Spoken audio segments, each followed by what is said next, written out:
My journey started back in 2014, and I was actually doing a technical scuba diving course, and part of the course was I was required to have a medical. So I went along to my doctor to get checked, and while I was there, I said, listen, I might get my blood test done at the same time. I'd been getting my blood test done for a number of years, but probably about 18 months had gone past since I'd had my previous test, which I got tested for everything, you know, just the normal things like, you know, cholesterol and what have you.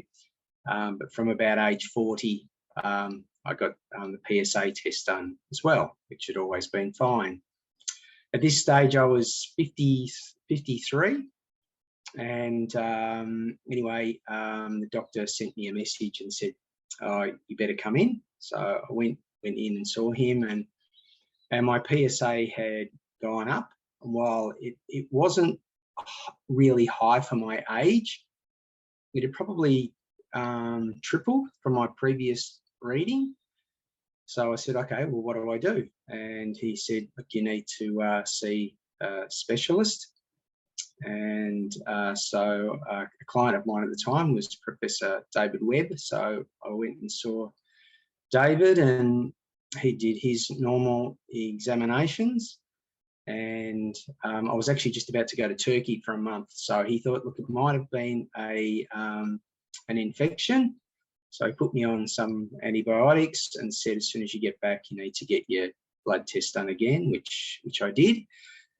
And unfortunately, my reading had continued to increase. So the next stage was I had a biopsy, and the results came in a few days later, and went in to see him, and that confirmed that I actually had prostate cancer. The funny thing is, I don't really recall having any symptoms. And which I sort of found out why a bit later.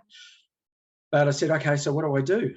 And so he went through the options, but basically for my age, because I was only 53, really the best option was to have my prostate removed, which I did. And yeah, went in. I was in the Epworth, I think, for about 3 days. Had the operation. Then I had a recovery back home for about a week, and yeah, and I'm fine now. But before having the operation, he prepared me for the operation. Had to go and see a specialist physio to do my pelvic floor exercises,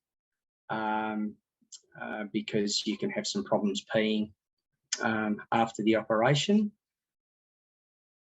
So I did those exercises, did my physio. That was all fine. And after the operation, probably for about a month, I would say, I had a fair bit of leakage. So I wore these man pads, which is no problem. So you just have them under your jocks and what have you, and then continued to do my exercises. And then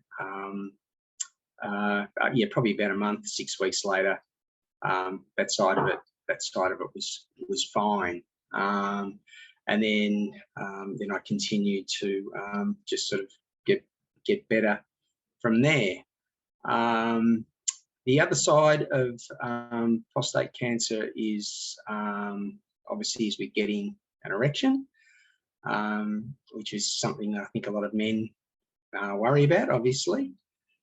In my case, happy to share my story. I tried a number of things, having a little Viagra every day, and there was like a pump that you used in the shower just to get the blood flowing. But in my case, that didn't help at all. So I persisted with it probably for a couple of years.